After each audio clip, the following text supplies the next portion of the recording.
There are certain situations where a defendant is charged with murder, but it's very difficult for the prosecution to prove either that he intended to kill or to cause really serious harm to the victim. And so the prosecution will sometimes rely on a concept called indirect intention. And the best way of understanding this is to have a quick look at a case. And it's a rather distressing case involving a young man who was looking after his baby son, and the baby choked on some food it was eating, and in a frustrated state, Mr. Woollin threw the baby across the room towards the pram. Unfortunately, the baby hit the wall and subsequently died. Now, when Mr. Woollin was charged with murder, he said, I can't be found guilty of murder as my intention was not to kill or cause serious harm to my child. I just wanted to put the baby back in the pram. Now, in situations like this, where the defendant does not have the intention to kill or cause serious harm, in other words, no direct intention, the jury is asked to consider two questions to work out whether the defendant has indirect intention. And these two questions are as follows. The first is, was death or serious injury a virtual certainty? So the jury is asked to look at the situation and say, in throwing a baby across a room in the way that Mr. Woollin did, was death or serious injury to the baby a virtual certainty? And I think most of us would agree, yes, it was.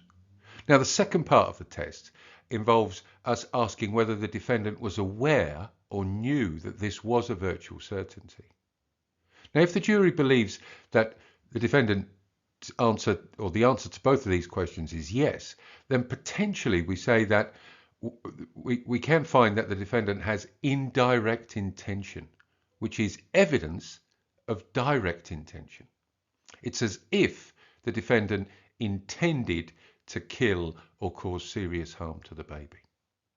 So let's have a look at a situation where potentially the Woollin test for indirect intention could be applied. Let's say that I own a corner shop. It's a bookshop, and unfortunately sales aren't going very well.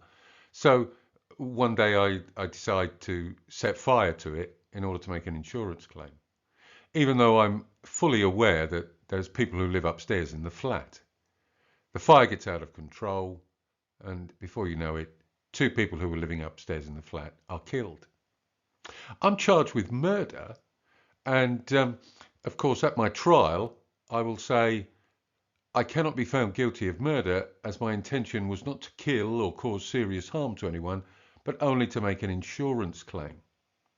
Now, once again, if we apply the Woollin test for indirect intention, we can see, was death or serious injury a virtual certainty? And in setting fire to a ground floor where there are people living in the first floor, death or serious injury is a virtual certainty. The second question, did the defendant know this? Was the defendant aware this was a virtual certainty? I must have been aware that it was virtually certain that that was going to happen if I set fire to a shop full of flammable material like books. Therefore, the jury could find that I had indirect intention. It's as if I intended to kill or cause serious harm to the inhabitants of the flat above me.